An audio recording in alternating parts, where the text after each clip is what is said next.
Queridos, esse momento vamos estar ouvindo a palavra de Deus. Creio que dispensa, a apresentação.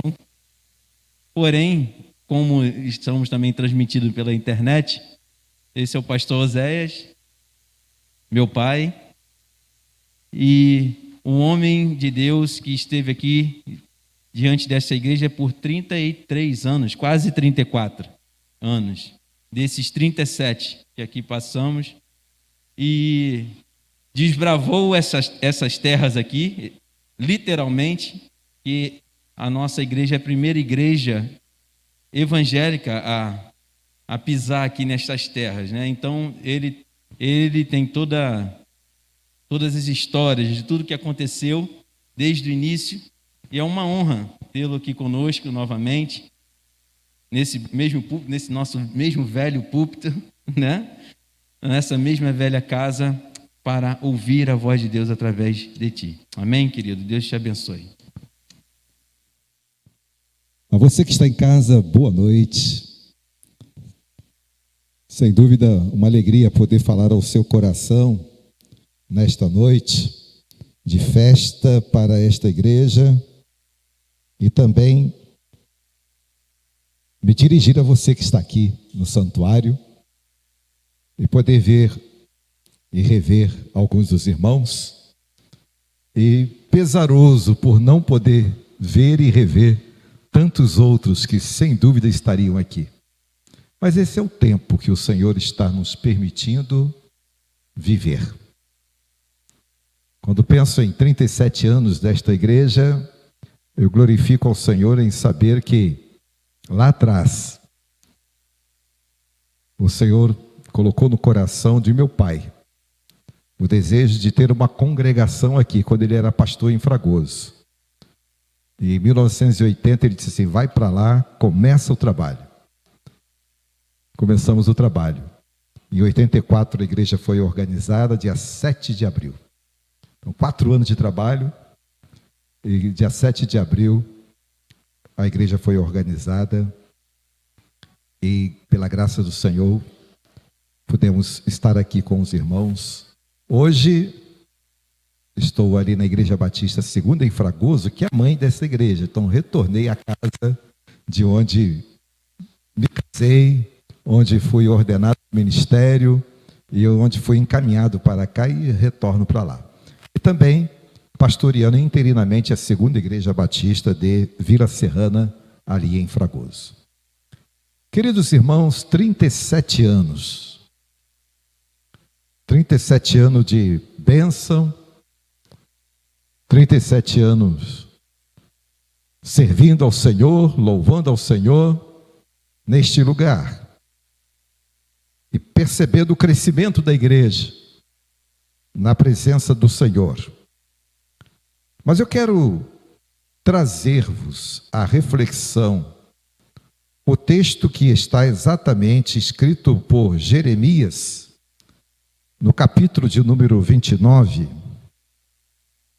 versículo de número 11. Jeremias, capítulo 29, verso 11, que está na tela aí para os irmãos acompanharem, que diz assim: porque eu bem sei os pensamentos que tenho a vosso respeito, diz o Senhor, pensamento de paz e não de mal, para vos dar o fim que esperais. Em outra versão, para vos dar um futuro que esperais.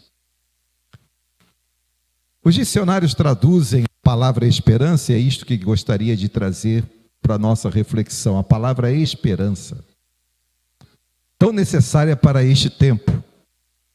Mas quero acrescentar a palavra esperança ao título desta reflexão como esperança restaurada.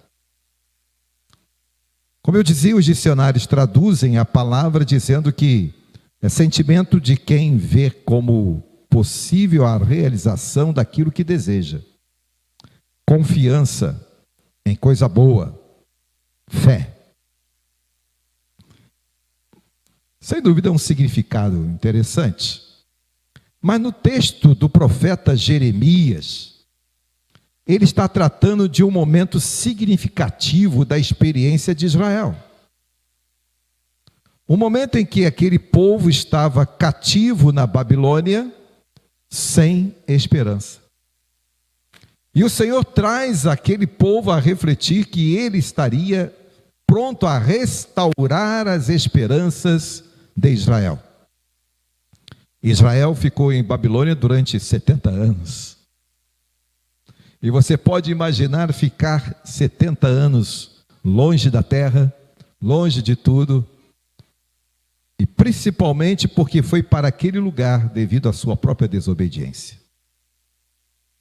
Jeremias capítulo 29, verso 11, queridos irmãos, em casa ou aqui no santuário, revela a intenção de Deus em encorajar o seu povo. Eu imagino que é esta a mesma intenção do Senhor para a igreja dele hoje. Encorajar a sua igreja para avançar, para caminhar, para continuar sendo igreja próspera, trabalhando no reino, fazendo a obra do reino. E Jeremias então traz esta palavra de encorajamento para o povo de Deus cativo ali. Um povo que não tinha a segurança de que poderia sair da Babilônia em algum tempo. E muitos não voltaram. Mas o Senhor usa das circunstâncias, irmãos, para agir no meio do seu povo. E neste tempo que estamos passando, diante das circunstâncias que a igreja do Senhor passa neste tempo, não tenhamos dúvidas de que Deus está agindo. Ele age então no meio do seu povo e concede a este povo oportunidades de restauração, oportunidade de crescimento, oportunidade de fortalecimento, oportunidade de revigorar os seus ânimos diante do Senhor. Então, neste verso, irmãos, nós verificamos a voz de Deus, a voz divina restaurando a esperança de um povo que era o seu povo. Então, irmãos queridos, nós vamos dividir a mensagem em alguns tópicos. E o primeiro tópico é este aqui, é uma pergunta. Baseado no texto, quem é aquele que sabe todas as coisas? Para que as nossas esperanças sejam restauradas, assim como o Senhor estava prometendo a Israel em Babilônia de que seria restaurada a sua esperança, nós precisamos saber de quem é aquele que realmente sabe todas as coisas. Neste versículo de número 11, ele mesmo dá a resposta, porque ele diz ao seu povo: porque eu bem sei,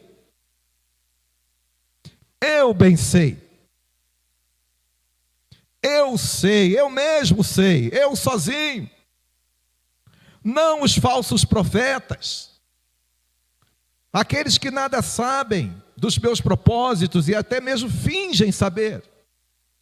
Eu sei. E Deus, queridos irmãos, é sabedor de todas as coisas. Ele é sabedor de todas as coisas. Ele sabe o porquê de todas as coisas. Ele é aquele que sabe todas as coisas e as identifica no meio do seu povo, para que não haja dúvidas. Ele faz com que o seu povo conheça a sua vontade, para que não haja dúvida de que o Senhor é aquele que controla todas as coisas. Deus conhece o futuro e nunca será surpreendido por qualquer coisa que nos aconteça. E é esta confiança que eu e você precisamos ter enquanto igreja do Senhor hoje. Que o Senhor conhece o futuro. Nós criamos expectativas a respeito do futuro. E é natural, porque somos seres humanos. A igreja é composta de pessoas. O seu pastor é um homem, um ser humano. Os seus líderes são seres humanos. Cada um de nós que atuamos no ministério da igreja somos seres humanos. Realmente criamos expectativas para o futuro. Mas Deus é aquele que sabe todas as coisas, irmãos. Dia 31 de dezembro de 2019, nós tínhamos uma agenda completa para 2020 e quem sabe para 2021 até 2025. Igrejas que trabalham com planejamento para 3, 4, 5 anos. E aqui não é diferente, porque eu sei que assim se faz. E todas as nossas agendas foram alteradas. Todas elas. Na família, na igreja, no trabalho, nas instituições, no governo. Tudo foi alterado. Mas Deus vem e diz para mim, eu sei. Não se esqueça que eu sei de todas as coisas. Provérbios no capítulo 3, versículo de número 19, o sábio escreveu: o Senhor com sabedoria fundou a terra, e com entendimento preparou os céus. Ele é sábio e tem entendimento. E por isso ele sabe todas as coisas, conhece todas as coisas. Então, queridos, não tenhamos dúvida deste Deus que sabe. E ele está dizendo para Israel: eu bem sei. Vocês foram parar neste lugar porque deram ouvidos a falsos profetas fingindo saber. Mas eu sei. Eu sei de todas as coisas, eu sei das suas necessidades, eu sei como cuidar de vocês. E assim é o mesmo Deus de hoje. Ele sabe o que estamos passando, Ele sabe o que vamos passar amanhã, e por isso nossa confiança enquanto igreja é neste Senhor que sabe. A segunda interrogação: o que pensa aquele que conhece todas as coisas? O que pensa? O que ele pensa a nosso respeito, ou em favor de nós? O que ele pensava em favor do seu povo de Israel, cativo ali na Babilônia, e que ele mesmo encorajou aquele povo para continuar lá, cultuando ao Senhor, esperando o tempo de voltar. Ele então disse: eu penso, os meus pensamentos, os pensamentos que tenho a vosso respeito, diz o Senhor. Que pensamento o Senhor tinha a respeito de Israel? Que pensamento o Senhor tem a respeito da igreja dele hoje, do seu povo hoje? Pensamentos. Olhando para aquele povo, o povo de judeu, o povo de Israel, ele não tinha nenhuma expectativa de pensamento de paz, mas apenas pensava coisa ruim, pensava mal, pensava em desgraça, porque eles não podiam conceber como a libertação poderia vir a eles. Basta você ler Isaías, capítulo de número 55, verso 8 e 9, eles pareciam ter esquecido do Deus que pensa, do Deus que tem um pensamento acima do que nós podemos imaginar. Parece que eles tinham se esquecido do Deus que traça caminhos acima dos nossos próprios caminhos. O que diz Isaías 55, verso 8 e 9? Porque os meus pensamentos não são os vossos pensamentos, nem os vossos caminhos os meus caminhos, diz o Senhor. Porque assim como os céus são mais altos do que a terra, assim os meus caminhos mais altos do que os vossos caminhos, e os meus pensamentos mais altos do que os vossos pensamentos. Portanto, irmãos queridos, Igreja Batista Monte Verde, e verde é esperança. Restaure a sua esperança no Senhor. E para restaurar a esperança de Israel e do seu povo hoje, e encorajá-lo, é preciso confiar no Deus que pensa em seu favor. É preciso que eu, você, igreja, continue confiando aquele Deus que pensa em seu favor. E o pensamento do Senhor em favor da igreja está acima do que a gente possa imaginar. É para a bênção, é para encorajar e dar forças para a caminhada. Mas vamos à terceira pergunta. A pergunta terceira, baseada neste versículo de 11 de Jeremias 29. Como se apresenta a esperança restaurada? Como que esta esperança que se restaura e que tem como agente da restauração Deus, através do seu Espírito no meio da igreja, como ela se apresenta? O versículo responde: pensamentos de paz e não de mal, para vos dar um futuro de esperança. Pensamento de paz e não de mal, para vos dar um futuro de esperança. O futuro da Igreja Batista Monte Verde, o futuro do povo de Deus, o futuro da Igreja do Senhor neste tempo, precisa ser um futuro de esperança. Ah, irmãos queridos, com certeza, eu não queria passar por este momento. Você também não. Eu tenho certeza absoluta que muitos de nós queríamos estar aqui presentes, festejando com a igreja lotada, não é? Ouvindo vozes maravilhosas como estas que estão aqui, trazendo para nós os louvores e cantando, exaltando ao Senhor. Mas confiamos no Deus que tem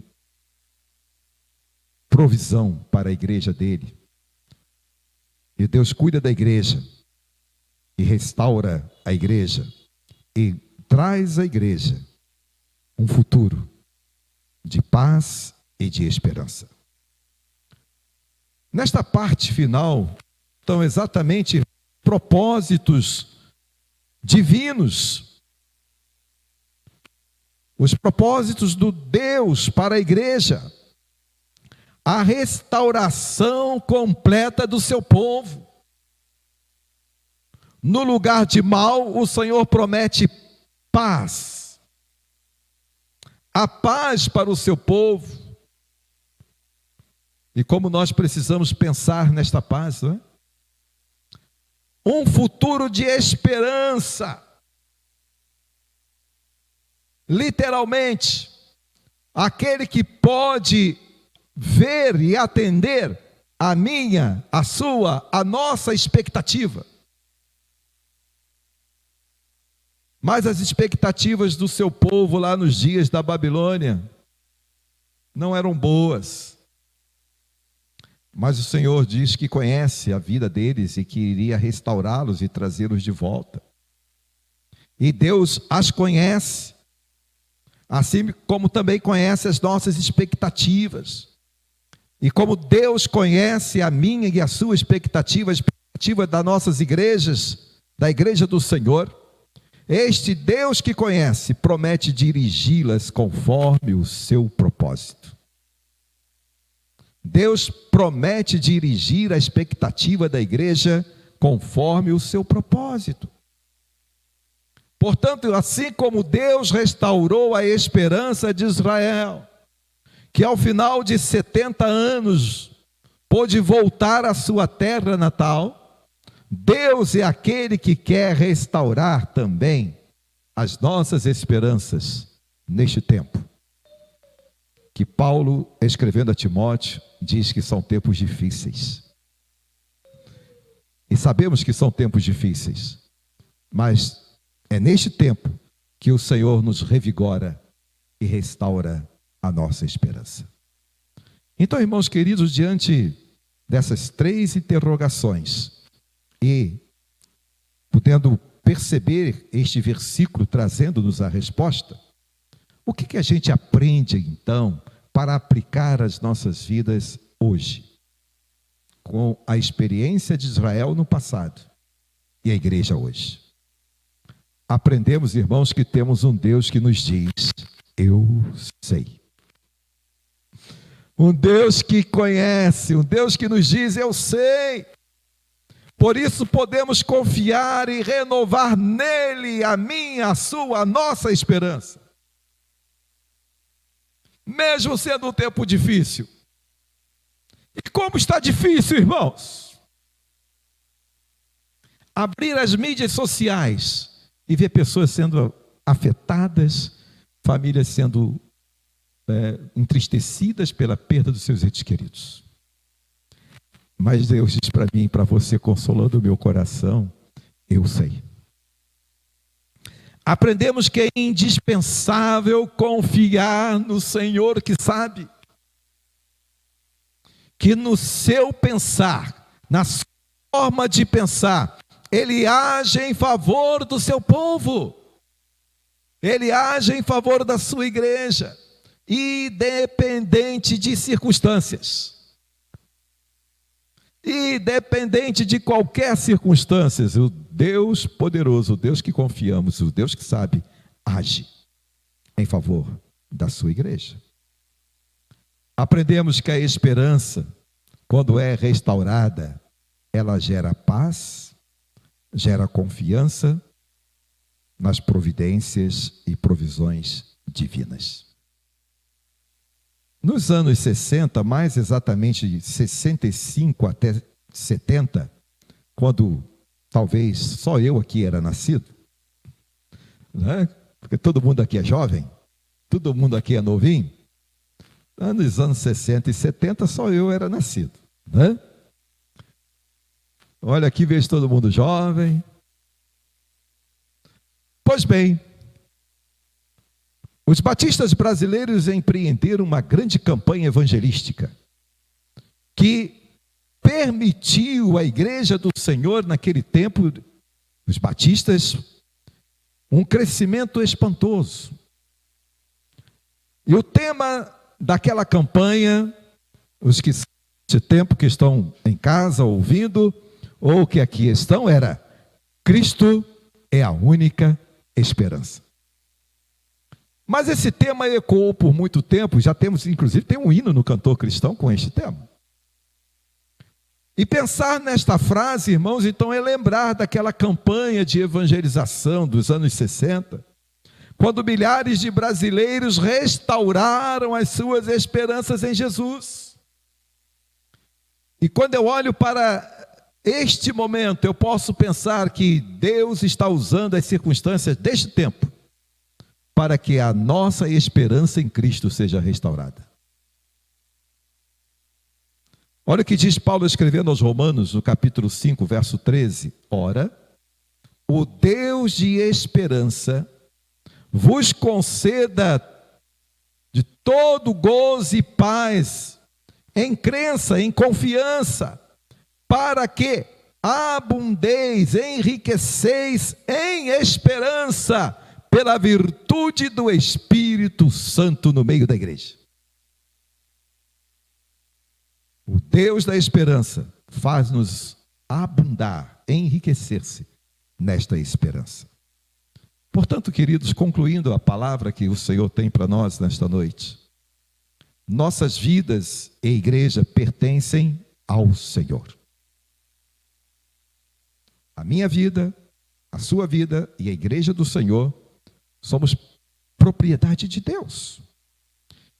E enquanto estamos aqui peregrinando em nossa Babilônia, precisamos ter nossas esperanças renovadas, confiados na provisão do Senhor, mesmo em tempo difícil. Assim, querida Igreja Batista Monte Verde, chegamos aos 37 anos. E com certeza chegará a 40 e também aos 50. Eu quero estar aqui. Eu fiz as continhas ali, 50 anos, vou estar com 80. E mais anos, sem dúvidas. Os irmãos irão prosseguir, prosperar, fazendo a obra do Senhor. Mas renovem sempre a sua esperança no Senhor da igreja, Jesus, nosso Senhor. Que Deus nos abençoe, não perdendo a nossa esperança neste tempo difícil e confiando que Deus vai abençoar a igreja para prosseguir, marchando, fazendo a sua obra. Na grandeza do amor de Deus, na paz que leva até o céu, na ternura de um amanhecer, na força e luz do seu poder, ali está o meu viver, a esperança de um novo ser. Vieste só pra mim, seu amor é sem igual, santo amor.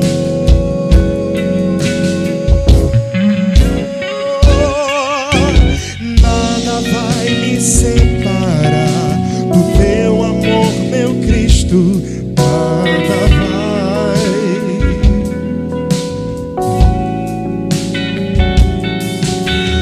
Nada vai me separar do teu amor, meu Cristo. Nada vai. Nada vai. Na grandeza do amor de Deus, na paz que leva até o céu, na ternura de um amanhecer, na força e luz do seu poder, ali está o meu viver, a esperança de um novo ser. Vieste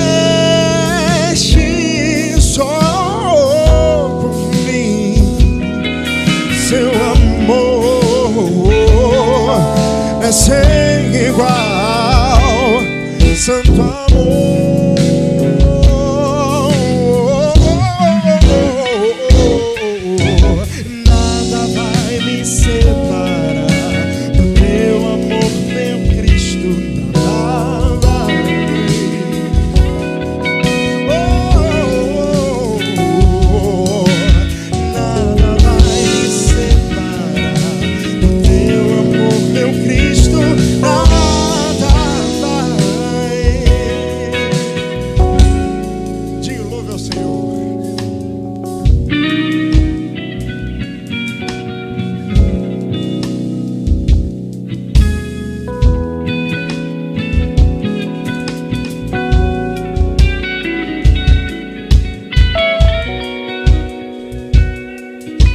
O pastor Zé vai estar impetrando a bênção agora.